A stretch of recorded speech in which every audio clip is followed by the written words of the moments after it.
feel free to take refreshments, and we will begin now. So, second panel is a little bit bigger. We're still missing one person, so I'm not sure if he will arrive.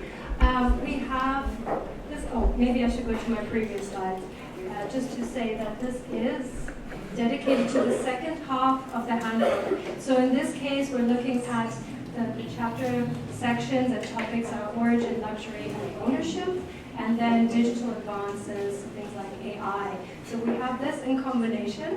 And I would like to introduce my distinguished panel here. So we have Dr. Federica Carlotto here, and Enrica Laura, and we have Alvaro Caiza, right? And Imad Guenane and Kelly Meng. And one of the panelists traveled all the way from continental Europe today just to be here. I think this is really special. So thank you so much for your effort. And so we will discuss these topics. And the first and the most important person, everyone is important, is Dr. Kelly Meng. So would you like to just briefly introduce yourself and say kind of what institution you come from, what you specialize in, and then I will show the quote that I want to ask you about. Is that possible? Yeah. Given we only have hour and 20 minutes, and we have 5 of us, so we'll be precise and concise. And partly because I have too many hats on myself. For this purpose, yes, I'm the associate professor from Goldsmiths University of London. Currently, I'm running the department, the subject business management marketing, and I'm also the founding director for MA Luxury Brand Management since 2017. So the last 12 months, actually, I'm mainly as an operator. You can see my title, but actually on my research side there are 2 major kind of components. One is the luxury studies, anything about the luxury business development strategies, and that's what I do. I teach and research. But then on my very cozy point, close to my heart, is actually research on the craftsmanship and how we can retain and revitalize some of the most precious craft skill, human knowledge, and passing on to the next generation. Because luxury has been marketing mainly dominantly betting on craftsmanship, but then rarely, unless they tell you their brand story, they always bring the crafts great. But they don't tell you the true or the full story, how the craft community, craft skills, and the craft knowledge been passing by, and the challenge they face. So that's part of my predominant research. I think that's it. Okay. Continue. Okay. So the chapter Kelly wrote in this book looks beyond the Eurocentric gaze within luxury, and looks at cultural nuances of East Asia, specifically China, Japan, and South Korea. And I have this quote and a second one on the next slide. But in this one, you talk about the inherited Eurocentric frameworks that are inadequate for capturing the complexity of East Asian markets.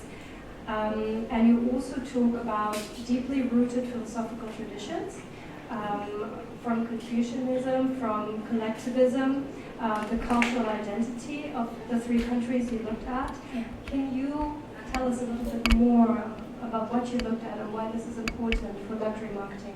Okay. Thank you, first of all, for the trust to allow me to be freestyle in this chapter. Because I told you I only had 1 week to deliver the writing after I take the new role.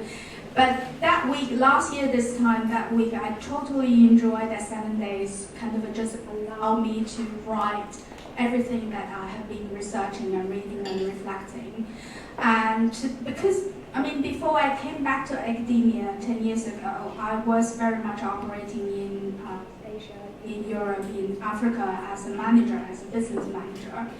And often you walk into the boardroom or going to see the big clients, the business brand, and the CEO sitting in the room. Even in China, in Shanghai, the room is full of Chinese employees except for one CEO who's a European person. And then you can see on their PPT deck they say APAC. While you're sitting in China and talking about the Chinese market, they will show you APAC, which is Asia Pacific market. And so at that point, I realized that actually the world is just so convenient to cluster the whole Asia or East Asia into a spot point as a market. That's all. There's a lot of population, a lot of money can be made there, and let's see how we can do. And marketing is merely just a form of scare you and then go to buy it. So when I came back to academia and lecturing on luxury, a lot of my colleagues here and also my external examiner here, we often, I bet most of us choose that Kafara's red book as the textbook because it's good, it's convenient, it's classic. But every time when we introduce some of the luxury business models, more and more we feel we need to adapt. And actually, Serena and I just said that. When we introduce this market, we need to adapt that model a little bit. When you introduce that sector, we need to adapt the model a little bit. That means adaptation is not necessary. It already says that the model is not necessarily accurate or apply all. And in fact, from the previous panel, you said you don't like to use the universal, the world, but why we should have a universal business model to teach in the luxury industry, which is the most, requires a lot of innovation, it requires a lot of difference. And so that's why I think when I wrote this book, I felt I should take this three countries often clustered together, but it's so different in its own way, even though we shared a lot of cultural similarities. But I just want to use it as example to tell my fellow academics or even whoever read this to say how different we are, and why not we just create some new models when we're dealing with this country, or even when this country become the brand builder rather than just a consumer market. We ought to have something new and apply something new to the market where we operate. As we just preparing this, the very fresh case study just popped up here from China. I'm not sure whether you read this, Lululemon. So okay, I need to say this. Because back in 2013, when Lululemon started to develop the Chinese market, the brand manager and I were actually got know each other because I need to develop the Chinese market for another brand, for another company. At that time, they actually want to maintain a very niche approach. They just want to be community-based. They don't want the big. They don't want to listen to the big consultancy about the data, about the statistics. They just want to do their own thing. They say, I'm Chinese, I want to understand the Chinese community, I want to do the small little things, I want to do it right. Now fast forward 13 years past, last month, Lululemon managed to do a big community event at the Great Wall for 2,000 people, have a fantastic drum performance. Then backlash started because one person posted on Weibo, one of the largest social media platforms, saying, sorry, this is a Chinese performance, but that drum is a Japanese taiko drum. It's not the Chinese double drum. Yes, they have connections, but for 1,000 years, Japanese already developed their drum ritual, and why on earth, on the Great Wall, you want to do that? And you question, surely there's someone in the team who would do some research, would question about it, and surprisingly, no. But that's a very damaging marketing. There are so many of those Yeah, examples as exactly. well. We have the Dolce & Gabbana, Yeah. without going into details because I think most of you know about this scandal. Yeah. But there are so many where, I also wonder, could they not ask don't they have someone on their team? If they don't, can they not invite someone in who can give that cultural insights and assist? But they are it seems that somebody in the C-suite is so confident of their choices and worldview, and I think you say that in the second part as well, in the second quote, that the Western way of looking at things is just not suitable as a blanket approach. It cannot be, because that, also there are cultures that are thousands of years older than the ones who are giving us the ideas of how marketing should be done and executed. So now they can read your chapter. We still don't need to. But this is the reason. This is the reason why I asked to have people from different perspectives talk about these things, because we need to have these conversations. So we stop insulting, others through our marketing and fashion messages. So we're more successful, but in a good way, in a positive way. But also to understand that the world is a big place. Yeah, and I think somewhere I saw a word of multipolar. I think that's one of them. The academic, not critical, just being challenging the word. I don't want this luxury. Certainly, to a large extent, I don't want this global business world to become multipolar, but rather multilateral. I know that's idealistic, but why everything has to be clustered to a point, and then one point can represent others? Why can't every country and market can have their own, representation, can have their own voice, can have their own way doing things that become acceptable? Many academics here would have participate in some meetings in the university called decolonization of the curriculum. Yeah, it's come to the point that I remember there's one time I was in this meeting, I literally silenced everyone. I said, sorry, I'm Chinese, so I'll just go into it, I'll just say it. Don't you think the decolonization of a curriculum itself is a Eurocentric agenda? And no one told me anything. Let's move on to the next thing. I said, no, I haven't finished. I mean, because if you're teaching marketing, teaching business, teaching, luxury especially, why we have to follow one set of a curriculum or the other, and it all have to be standard? And why can't we just do the best for the learners, for allow them to be exposed to, multilateral, dimensions, views and opinions and literatures? And that's, again, I think when it's get down to the cultural, and especially use the culture as a marketing approach, and the marketeer have to be very, very careful. You have to be multi-knowledgeable, and because things can go wrong at a small step. Yeah. Thank you so much for this. This is very excellent. I would like to introduce Dr. Federica Carlotto next. And there's a link. There's a suitable link to continue our conversation. So Federica is at Sotheby's Institute of Art, but also has knowledge of Asia, because I believe your PhD you did in Japan. Was in Japan, yes. Which is amazing, which is incredible. Would you like to introduce yourself briefly, and then I can show the quote from your chapter? Sure. Yes. Thank you so much, actually, for having me here. And yes, I do have a connection with Japan. I did my MA and PhD there.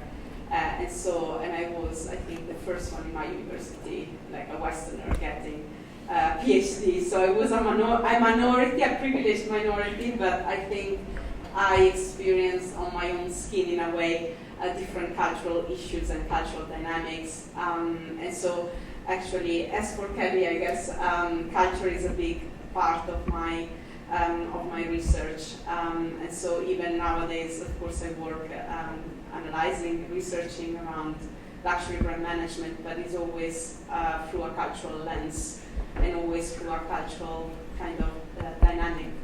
And so as part of this, I also joined Sotheby's Institute of Art in 2018, where I developed the MA in luxury business. And of course, I was immersed in a completely different environment, culturally as well. So I had anyway to deal with art and the relationship between art and luxury. And this is what has driven my research for the past few years. And very recently, I published a book on luxury brand and art collaborations. And as part of the book, it was quite interesting, the process. I also mentioned a few collaborations where NFTs were used. And at the time, a lot of students were asking me, what do you think about NFTs? Tell us, what do you think? And I refused to engage with the topic. I said to myself, no, it's too early, we don't understand it. And I usually say, look, until the point I have NFTs on my phone, I'm not going to talk about it. And then through the book, I got close to the NFTs as using those collaborations.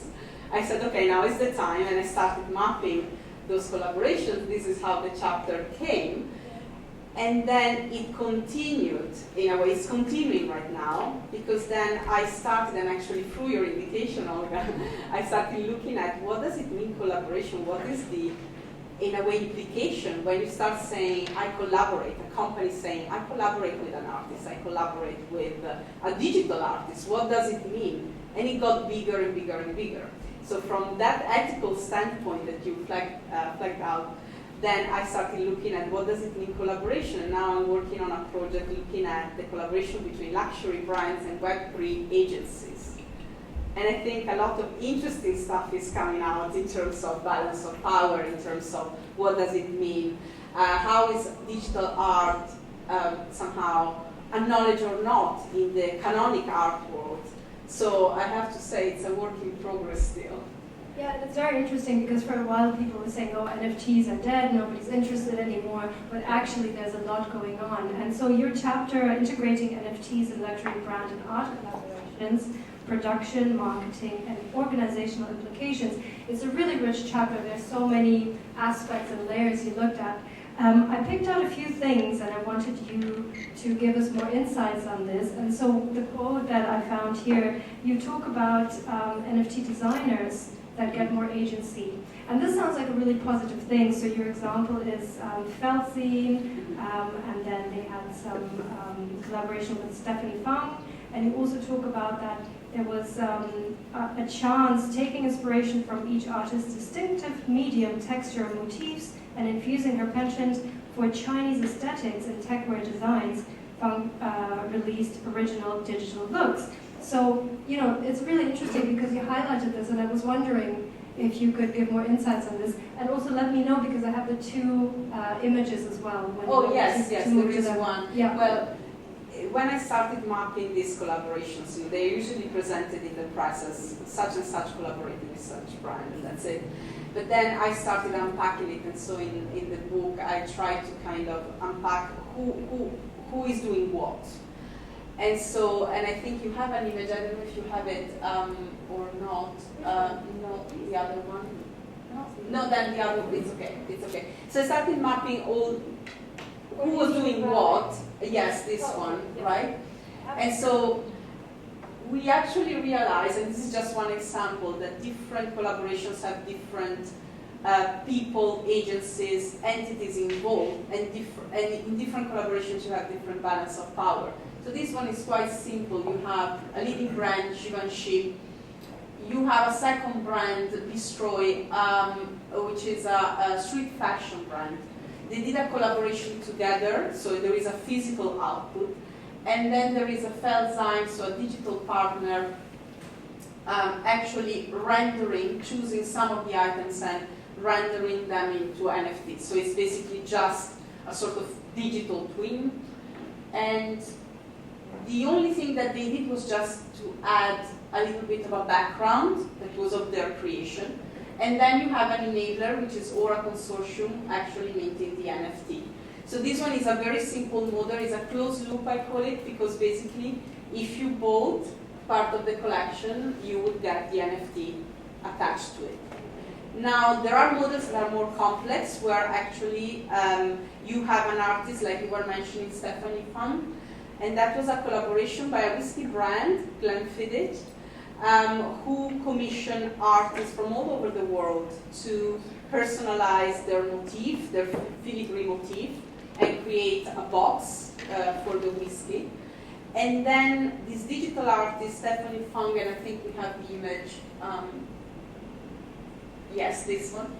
Stephanie Fung selected 3 of these 3 artists and created NFTs out of those. And those NFTs were actually traded on an NFT marketplace, or crypto marketplace. So in this case, you have 2 stages. The collaboration is much more complex, and then you have an artist selecting and reinterpreting actually the work of the artist and the style of the artist into something that is fashion. So it's much more complex than the one we saw before, for instance. And so the more you delve into these collaborations, the more you see, in this case, the artist having a say. And actually, she mentioned that. She mentioned that freedom of expression, right? In terms of, okay, I get inspired by these artists. I do my own collection, and actually, she was the one picking the platform, which is a platform that looks at trading in an ethical way. So that element of freedom, that element of creativity, is actually very important, because even the art collective that did the Givenchy one of the founders said, actually, we got the green light just, to do whatever we wanted. And this actually made me think about the balance of power, because when we talk about collaborations and we're talking about big luxury brands, how much space there is, how vertical the structure is.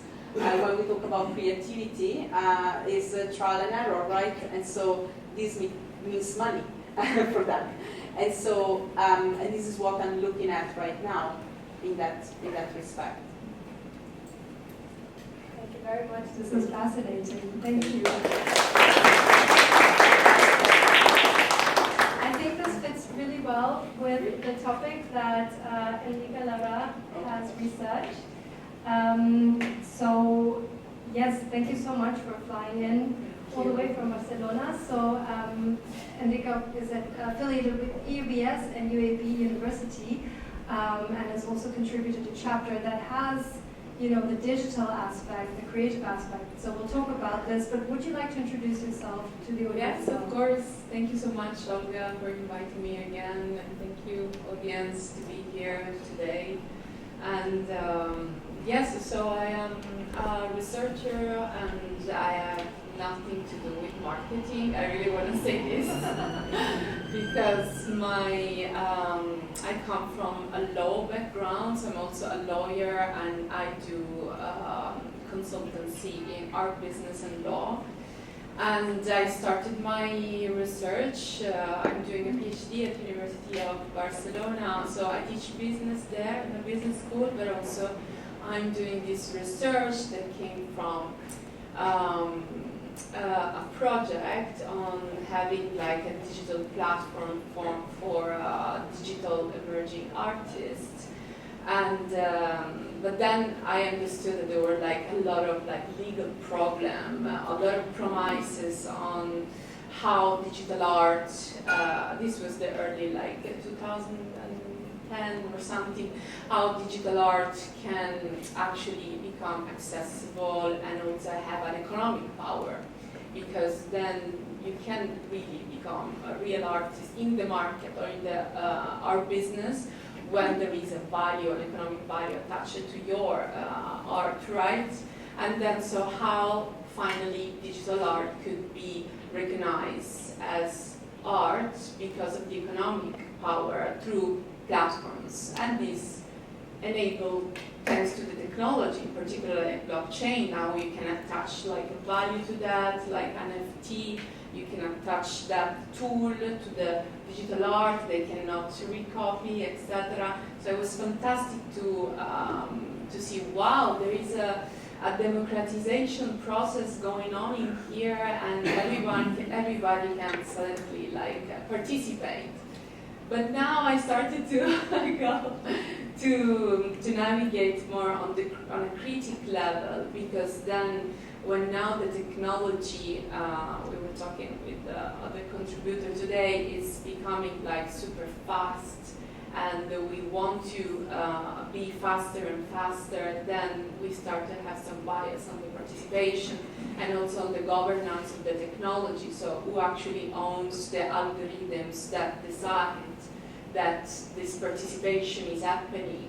And so my chapter talks a little bit about this, with a difference with the fashion platforms and the digital ones, where actually the fashion ones were behaving better in this research than the art platforms. And yes, this is more or less what is the chapter about and what I do.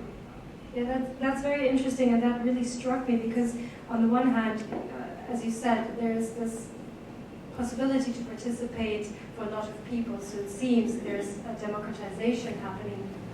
But then the second quote I have on the slide today is the cultural capital, and that still remains reserved. So despite the digital advances, there's a setback. It excludes people. Absolutely, absolutely. Like at the beginning of the research, there were a lot of, for example, I did a little article also on the African art women participation, and how that with the NFTs, platforms, and digital art, you can actually participate even with the new digital identity, when you don't need to do any compliance on decolonization and everything. And so suddenly you have this digital identity, there is no gender, no race, and suddenly it's just about art, and then I can just participate with my art. Doesn't matter who I am, or where I come from, or if I don't need to step by all the institutionalism, which is a big obstacle in the art market, that if I'm not in a museum, or if I'm not in a famous gallery name, then I'm no one. So suddenly there were like a lot of that participation of minorities, and so suddenly inclusivity. But I believe that we need more and more studies and research and regulation from a legal point of view to try, and not just from a legal point of view, but from political also point of view, on who is actually managing all these technologies. They are super powerful, and they're like now with the artificial intelligence like becoming even more on the, because then we have the governance of the artificial intelligence, so governance by artificial intelligence, that they decide directly who is participating, and instead the governance about the artificial intelligence, so who is up that mechanism, and usually those are big tech giants that are speeding up all this process, and I think we need to be aware and then work towards regulation and research about that to enhance and to try to balance these cultural capital gatekeepings, as I... Yeah, so Bourdieu, even in the time of digital advances, still have place. And the things he said. Thank you very much. That's very exciting. Your points in the second quote about digital literacy and access fits very well to the question of education. And so with that, I want to introduce my two panelists, Alvaro and Imad, who have authored a chapter together. And I think you also recently went to London Tech Week. So, you know, there are some other insights and other angles, but also from an educational point of view. So would you care to introduce yourselves, and then we can speak about the chapter that you have created? For sure. Well, hello everyone, and welcome, and thank you once again for joining us today. It's a pleasure for me to be here surrounded by such interesting professionals. This is literally what I do, what I breathe every day. My background actually isn't in fashion, my background is in tech. So I started as a tech guy, I started as a digital guy, I have had the pleasure to run social media agencies, to do a lot of work with augmented reality, virtual reality, artificial intelligence. And it was not only until I started teaching and being involved in higher education and especially in fashion higher education that it was a changing moment for me, because all of a sudden you start to recognize all the patterns that we have been discussing here today, right? Like how the pandemic changed everything and suddenly made us all realize that, like, wait a second, there is like digital artists out there and they deserve some recognition, right? So therefore, like suddenly the world of NFTs got such a big push. The same, like with diversity and inclusivity in fashion, like we started to realize, wait a second, there is people with different needs, with different requirements, and we are just not looking at them. We are not paying attention to them, and actually we live in an industry that is very selfish and is just driven by money. So all of those things have shaped my mind, helped me explore all this world of technology and who we are. And well, if you read most of the chapter, it's going to be all about that, about how we implement emerging technologies into education and how we can be more critical about this. Yeah. So thank you. Hi everyone, just a slight note that this picture, my picture, dates from 2016. So I don't know from where Olga got it, but I got it from an interview, but just this is me. So not beauty filter, it's 10 years ago. You did not age, you look exactly the same. Thanks, Olga. So I think back to what Alvaro said. Basically, I'm a militant of, I'm a marketer, but I'm a militant of equality and diversity. And I run my own charity in the UK, which is the Nation African Centre. And I always fighted for an equal word. I know it's ID, but I always do. And culture, I think cultural awareness, but the cultural citizenship and sense of belonging. And when I joined Westminster in 2020, it was during the pandemic that I didn't see anybody. I was recruited in a ghost town, and I didn't know who was who. And the first thing I did is looking at the program, and I was shocked that demography, but the demography was 99% white people. And I was like, huh? I'm African, my mom is here, she's Algerian. And I was like, no, this is not for me. So what I did, we reshaped, recruited Alvaro, and recruited Alvaro, and then we looked at how to make these goals digital. In the first year, we had people from Africa, people from China. We had such a huge range. We had people from Iceland, America, Dubai, UAE. We did modest fashion shows, etc., etc. And the idea behind it is we wanted people to feel safe. They can like do whatever they want and feel safe and value that culture, because I think it's important. Going back to what you quietly said, you're Chinese and you're very proud to be Chinese, and I think everyone should be proud where they come from, and we should put our culture, everything we do. And I always tell students, use your culture as a strength, not as a weakness. And we should all be proud. And I think with this all negativity, in this negative world, we should all be proud we are human beings.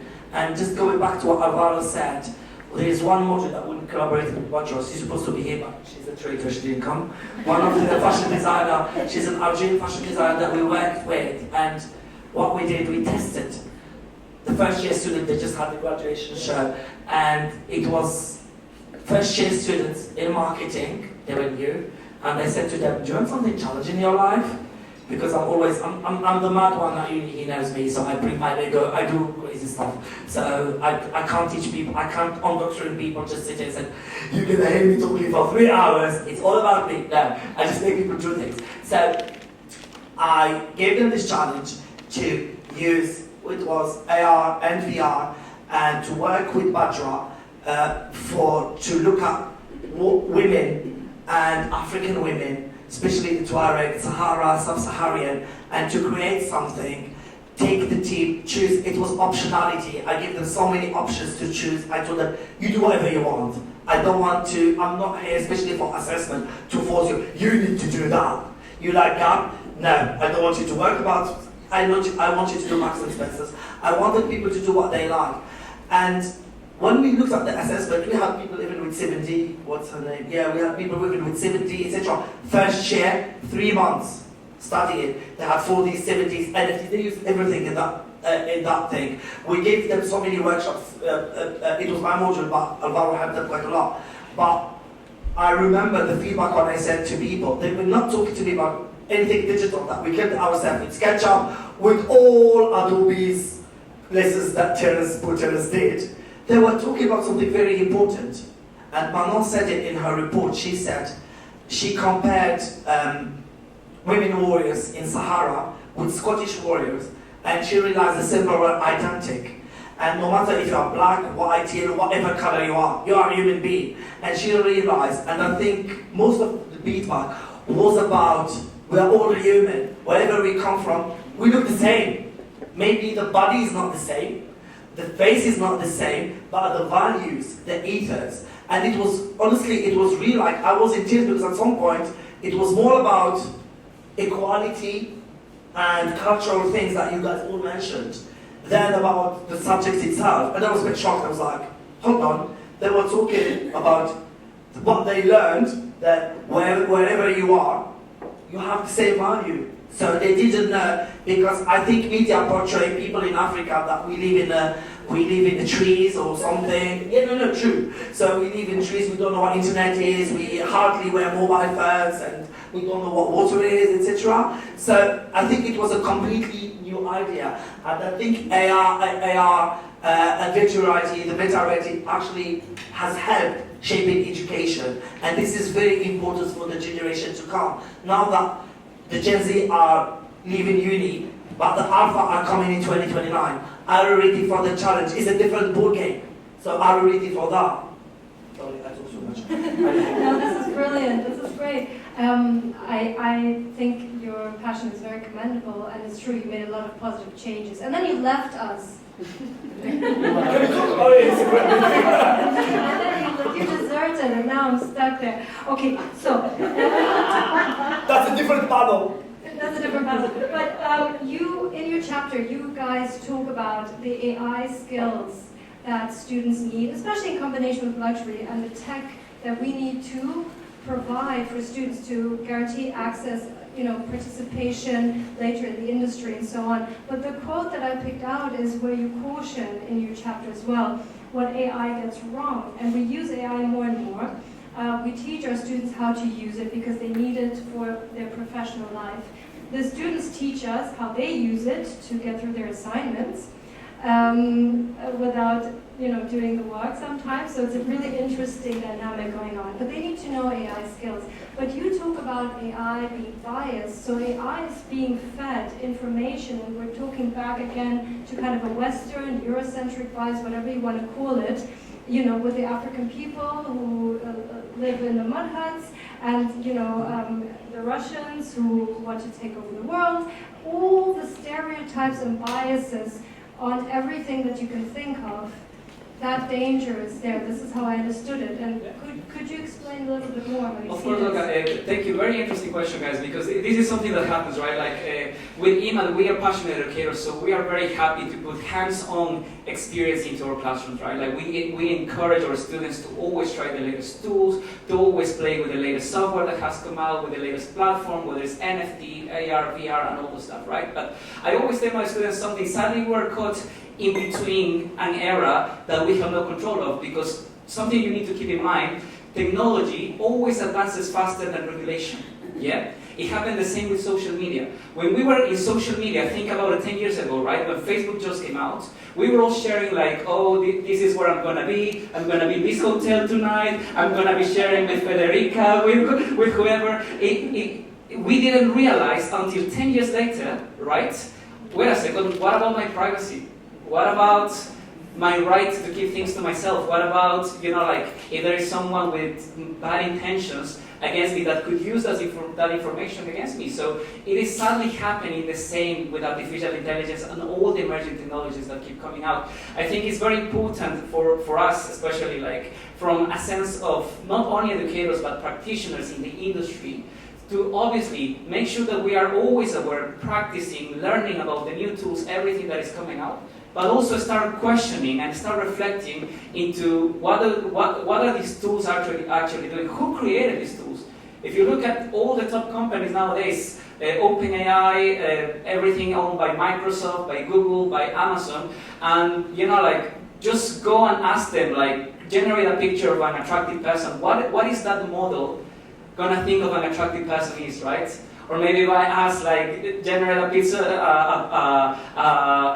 of an Italian person, of an African person. At the end of the day, we're talking about computing and we're talking about models that were trained with data, but a human still must have entered that data one way or another. And if that person did it without being conscious or being culturally aware or just for the sake of it was their job, then we're sadly in a world in which we could see something, but we don't know what is true or what is not at the end of the day. So it's important, I would say, to just encourage reflection, even for ourselves as professionals, as practitioners, to always be up to date, but with that critical mindset of, okay, I see this information, but does this coincide with what I learned? Does this coincide with my history, with the history that my friends who live in these countries are telling me? Then that's the only way that we can keep the topic development. I'm going to leave the topic as well to Imad, because I don't want to keep all the spotlight, but thank you very much, guys. Yeah, thank you. I will be very short. I think he said it all. So I think when we did one of the assessments with the first year students and now finished, it was October 2023. And I think the first thing that we said to students is, I think it was the first time at that time we allow people to use AI, and I think the good thing is I was director of teaching in the School of Arts, so they allowed me, I could have allowed myself, because at that time it wasn't a very strong AI policy. So I said to people, use it, but as a background for information to generate, but the critical thinking, it's you. And I think we did an induction for students. I think it was very, very good that we did an induction. And we explain to students the good and the bad. The good thing is it's quick, it generates the information, it gives you background information. The bad thing is it can influence, could be very biased, and if you just rely on that, you're not going to use your critical thinking. And going back to the most important thing, I think you saw the announcement from that Claude, the latest version of Claude, will only available in the US because of Trump's government. You're American, sorry, I'm not going to say anything. So, I'm not going to say anything. So, yeah, so that's another thing to share that now, because it's apparently the new one is it's a super powerful tool. And I think the war is changing now from whipping to AI whipping. And again, it's if a government, for example, the new Claude is only available in the US, it would be a source of blackmailing towards others, but also they know that it's a powerful machine. So I think AI is good, everything is good, but nothing will suppress the human critical thinking. And I think this is what education is about, to train people to reflect. Yeah, just to reflect, and I think it is the most important thing. I see Enrica and Federica nodding, so I'm going to pass the mic. Did you want to add something to this topic? Because I can see you nodding. It's a hot topic, I think, in education in general, right? And so I think for us, I still hear colleagues talking about policing, we should behave like policemen, did you use AI or not? And that's not the point. I was nodding because it's a tool. And I was making the example, about when I started teaching at university, Wikipedia was the evil. So you couldn't use Wikipedia. It was blasphemy, And now we use it to get that background information. So we don't believe Wikipedia, but it's helping us to kind of build knowledge. And so I think that, as you were saying as well, we are lagging behind. It's natural. But I do agree on the fact that it's a tool, and behind the tool there is always who is using the tool and why is using it. And the reason is, exactly. So why did they put that information, like he was saying about Tencent? I tried it with Gemini. If you put generate a beautiful lady, it's going to generate a beautiful blonde lady. So you need, according to Gemini, which actually we have Gemini Pro, if you are blonde, you are beautiful. If you are not blonde, you're not. So, do you get my point? Thank you for bringing No, it's not. I'm not talking any blondes in the room. Sorry, I made a lot of English today. So yeah, no, you know the idea behind it is who gave you that right. Yeah. Also, I think AI is not going back to what you were talking and you were about the equality and visibility, etc. AI doesn't help on that at all. If we're trying to, even like when we try to sketch for disabled, you've got like a mini-me, like you are dressing a kid, which is not normal, because it's just gonna sketch you something for like kids. Disabled people is not kids. So it's, I think there is a lot of things to do. We appreciate that it's a new tool, but I think there are a lot of things, there's a lot of things to fit in regarding that. And I think talking about, for example, accessibility, talking about disability, talking about a lot, this would be, but also, I think AI is also, there is a lot of inequality on the AI itself. Because if you are in a deprived area that you don't have access, or you cannot, if I'm a student and I cannot afford the latest version of Claude, or Gemini Pro, or Perplexity Pro, or even ChatGPT Pro, or anything, I have less chance than you if you have that version in Pro. So I think it creates inequality, which is not right. And I think this is why probably in America now universities made, I think even LSE in London, they gave the Perplexity Pro for everybody, because to put people at the same stage. And I think this is very important in education, to give people, not to set people to failure, because I can afford but you can't, or she can afford and I can't. So I think equipping students with the right tools is very important, equally important. Would you say that the more sophisticated technology is, the more sophisticated as human beings we need to be? Because in a way, the more sophisticated technology is, the more it exposes, the fragilities and contradiction of our system. But I think it's more about optionality, and it's more about us. And I think with the generation, I did a lot of work in the Gen Zs, and I think they are more like volatile than us, because they just express themselves, and they are more like, I remember when I was interviewing for employability, my nephew, and I told him, what do you want to work? He was like, I don't want to be slave like you, working from 9 to 5. I was like, thank you very much. I want to be an entrepreneur. I was like, but it's like double the work. You can end up not sleeping for God knows how many years. But you know what I mean? Because they are rebel against everything that is like, machine thing that you do your shift patterns, etc. But the good thing about them, because they were exposed, you were talking about that, to so many things since they were born, they know what they want. Which actually we didn't probably have, or maybe we didn't have a lot of options too, but they know what they want. And I think it's what I say always to students on the induction, even before they start, it's the power of I am. Trust yourself. You need to decide what you want to do with that. So I think it's about choices and optionality before anything else.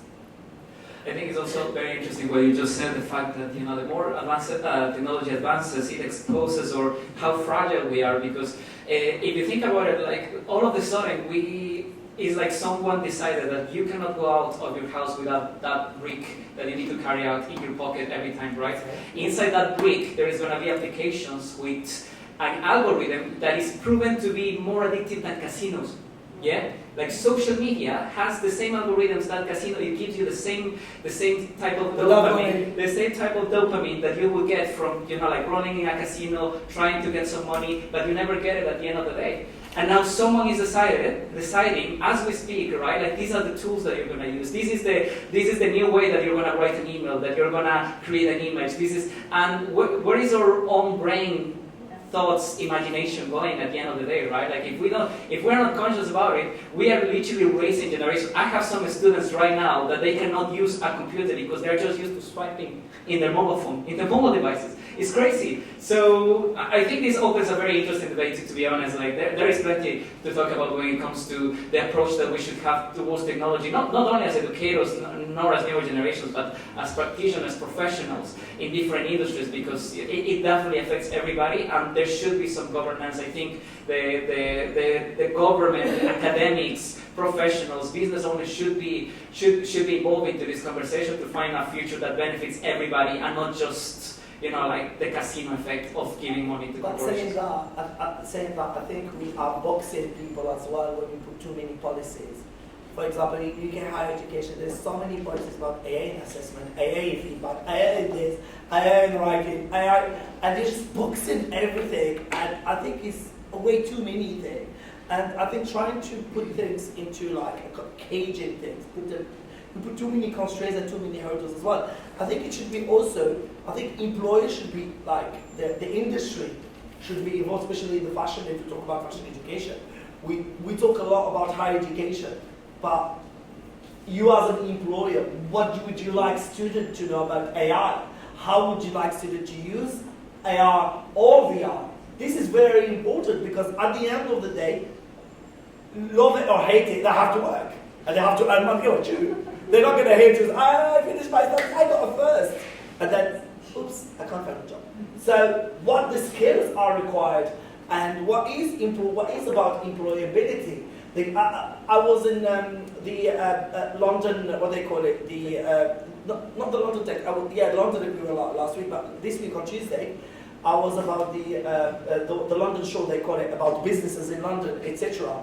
And they were very happy to say, oh, the government is scrapping apprenticeship and they're changing the name to growth living, just to, you know, to look nice, sexy, whatever they want to make it. But how does it translate in reality? Because the government decided these people in power, sitting behind, writing, they decided to rewrite the thing, which actually looks like the apprenticeship, by the way, but which they changed the names, which is really well. It's very interesting, the Anglo-Saxon culture, how they love changing things and they recreate framework. Like we have thousands of frameworks, same thing in education, universities.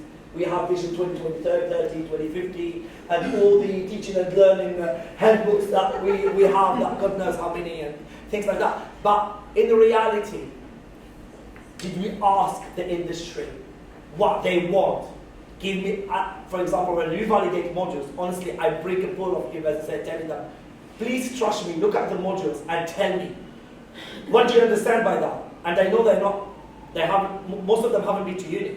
So what do you understand? If they don't understand it at all, how do you think this would contribute to student employability? It doesn't, scrap the module. No, but you know, this module is about sustainability. Well, but sustainability, no, true. We talk about now like about SDGs.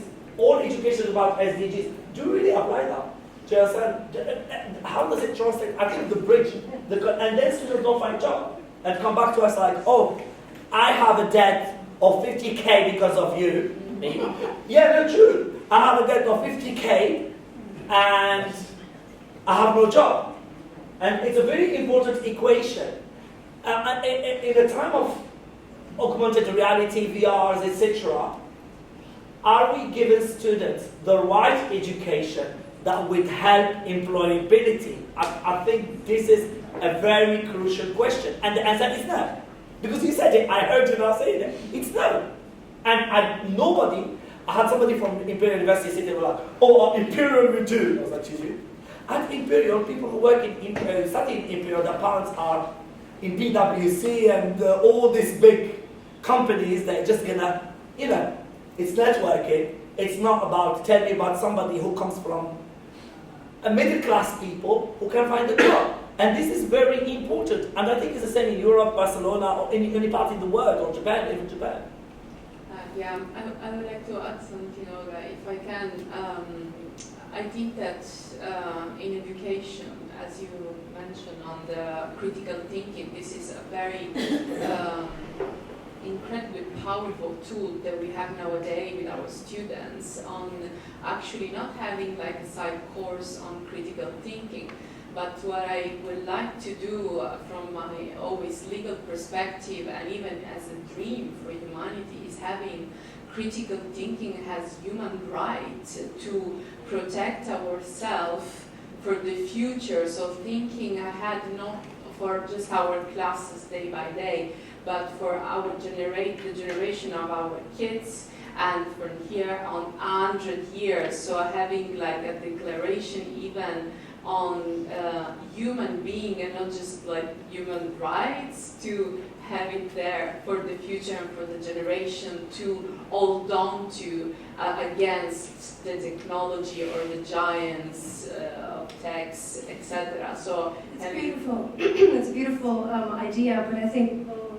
contradict the depopulation agenda if everyone is allowed and entitled to critical thinking. Just throwing it in there. Did you want to add something? Well, yeah, I think, I'm not a denial of technology. I use technology all the time.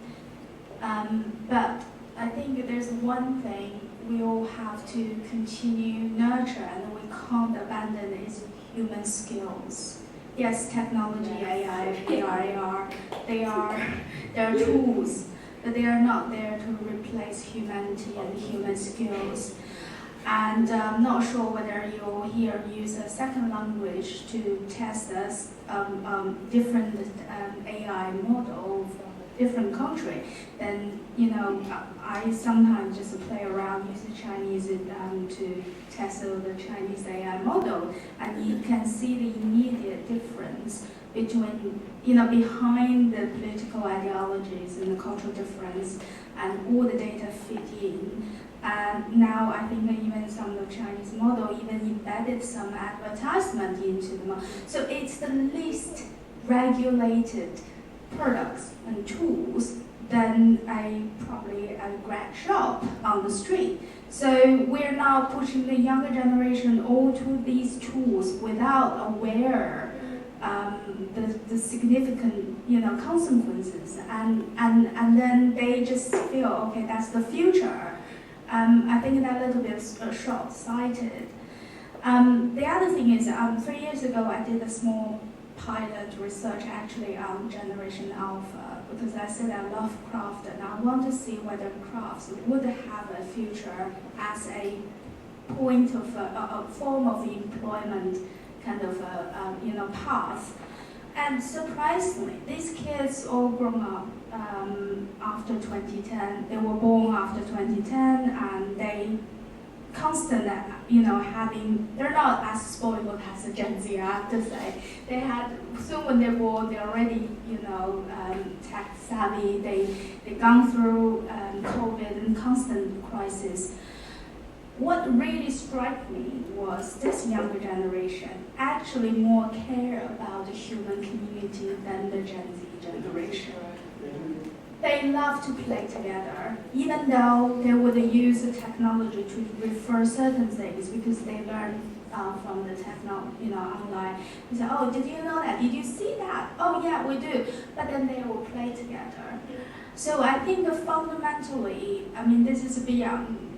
That's why I still feel hopeful when doing luxury research, is because I'm doing this research, I also asked about 150,000 luxury professional managers, say, in the next 10 years, what kind of human skills or employment you feel the most difficult to recruit? 59% of them say artisanship. So that's the something, I'm quite confident to say, yes, technology is going to become a part of our norm in life. But human skills and all this very sophisticated handcraft skills will become a luxury. So, that's why I said to my own student, which 95% of them are international students, all hopeful to have a job in the UK in the luxury marketing, doing the bling bling PR job or doing the tech. But then I said, you know what, if I were you, I would have learned something that close to my cultural hand skills, and I know that I probably will have a very niche area that when I go to the job market. So as I say, I don't deny and I support tech development and tech skills, very important, but I think for us as educators, especially for fashion marketing or luxury industry, I think this holding this human factor as the center of our teaching, I think that's very important. Yeah. Very quick, I'll be very quick. I will define. Yeah, okay, so I will be very quick. What you talked about, I totally agree with you. When I joined Westminster, it was COVID. And the first thing I did, I worked with the Church Street here. And it's the biggest street market in the world, the oldest street market in the world. And students were talking about, because of that everything was closed, how can we find internship in Debenhams, John Lewis, Selfridges? I told them, you're going to work, I contacted, because we're part of Regent Street retailers, I contacted the Westminster Council, and I knew them, because I work a lot with them in charity, I knew they were refurbishing the street market. I asked students to work with that gentleman. They created, using SketchUp, they created business stores with people, normal human beings, and like how to put clothes in the store, etc. And then afterwards, all the reflections, they said, we learned more with these people. They never know what is business, what is fashion. Most important, how to chuck so many pieces of clothing in the store. And they learned quite a lot of things. And like you said, no bling bling. And I think it's very important to talk about this kind of stuff. And I told them, I don't want you to go to work for Chanel, whatever. Start work with a normal human being. Get the learning. Be human. And then afterwards you can do whatever you want. Okay, I don't need to defend, but totally agree. And I think Olga also asked a question how actually industry and academic, interact with each other, and then actually that's the best way to moving forward, given UK higher education has such a challenge at the moment. I think one way to move out of the crisis is actually the industry and academic collaborate together. And the one thing is, I would say, you did that, Federica did that, I did that. We all work on the shop floor in the past many years ago. I think a lot of the academics who actually teach and lecture on luxury or fashion at one point should all go back to the reality to see what the real world is. And so before they go back to the lecture room to really do the teaching, and that's one of the benefits for the students. Thank you for this. So I think we are at the end of the time of the panel, but I wonder if our audience has any question for the panel. Or, yeah, do you want the mic, or do you have a... I'll project and see Okay. if people can hear me, then I'll need the mic. It's a question for everybody, but for Kelly, I'll go for Kelly. You mentioned in challenging kind of Eurocentrism in the fashion industry, there are problems. You mentioned your experience engaging with ideas around decolonisation, and from what I glean from your sentiment, you can feel that decolonisation kind of assumes the primacy of a kind of colonial framework, which I actually completely agree. So I'm really interested, how do you challenge Eurocentrism while avoiding the pitfalls and the assumptions set up by a kind of decolonisation framework or agenda? What are the kind of creative solutions or possibilities? Two things. Certainly in our teaching with Mike, and the first thing is, instead of just for the sake of decolonization, but actually internationalization. Our students come from different countries, they all have their own native language. I don't want them to abandon their own language or abandon their understanding of their own culture while they come here to study in the UK. Yes, everyone, I remember when I spoke to my Chinese and Indian students, I said, how do you think about decolonization of curriculum? And said, well, we're paying all this money just not to study in Europe. We want to study all this. Why do we want to not to study and go back to study what we? Well, that's very naive kind of reflection.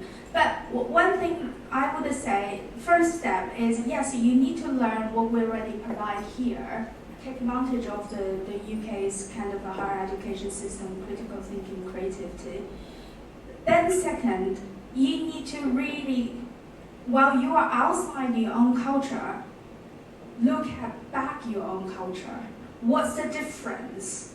That, sometimes we see much clearer about who we are when we're outside our origin. And I had this identity crisis in my 20s, but I don't in my 40s, because I have much clearer kind of a vision or understanding of my Chinese culture. Yeah, oh, thank you. I'm 44, everybody knows.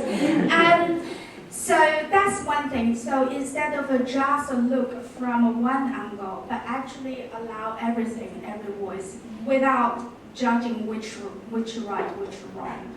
And then look back and reflect who you are. It's a perpetual kind of a job for every human being, I think. Yeah.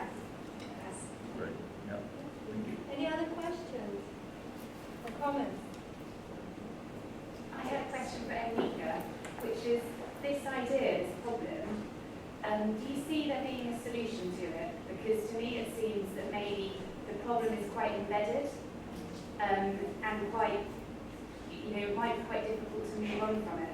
But is that anything? You mean the problem of accessibility or participation? The cultural capital issue, this. Yeah.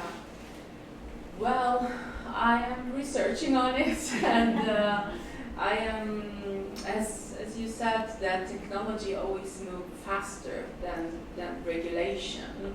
But also, I believe that new research are arising finally to understand that we actually need that base to then build up the participation. So go like from another point of view and not just from immediately from the business point of view or from the profit point of view. Instead, like invert a bit the road and build up on a better structure. But in this, I am also, I could be positive, but I have critics in that because now with the globalization, then we will have the limits on the regional or national laws. So then we would need to work also on a global type of regulation that it's also not so easy. But I am positive and critic at the same time. I would like to give you a better answer on that, but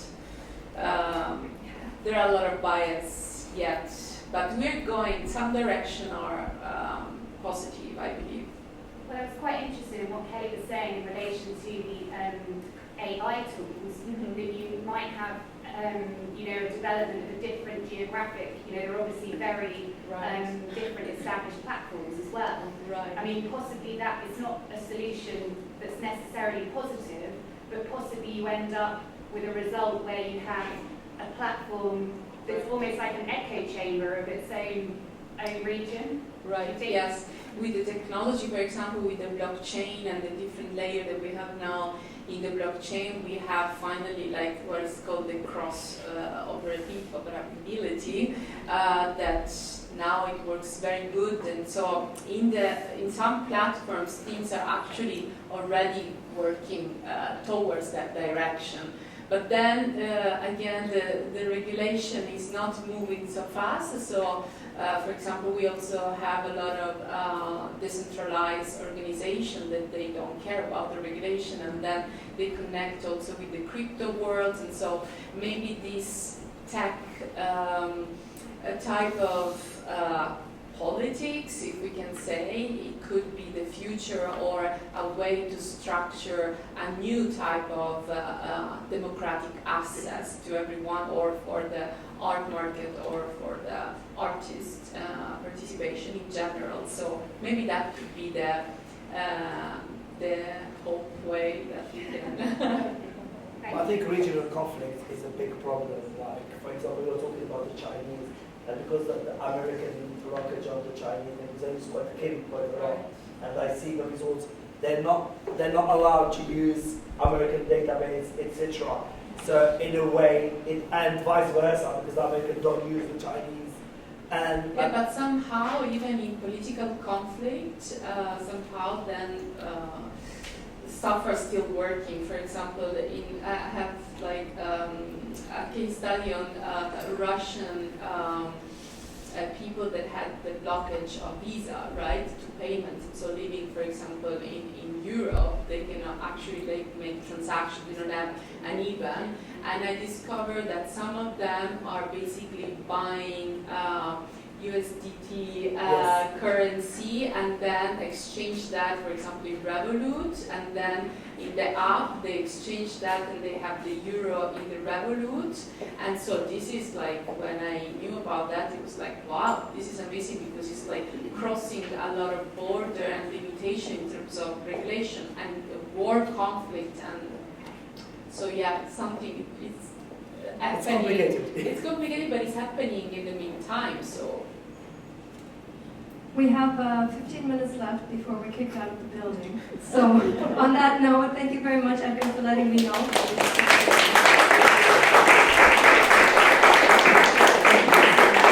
Thank you very much to both panel 1 and panel 2. Thank you for being a guest today. We have 15 minutes to finish all the drinks we have.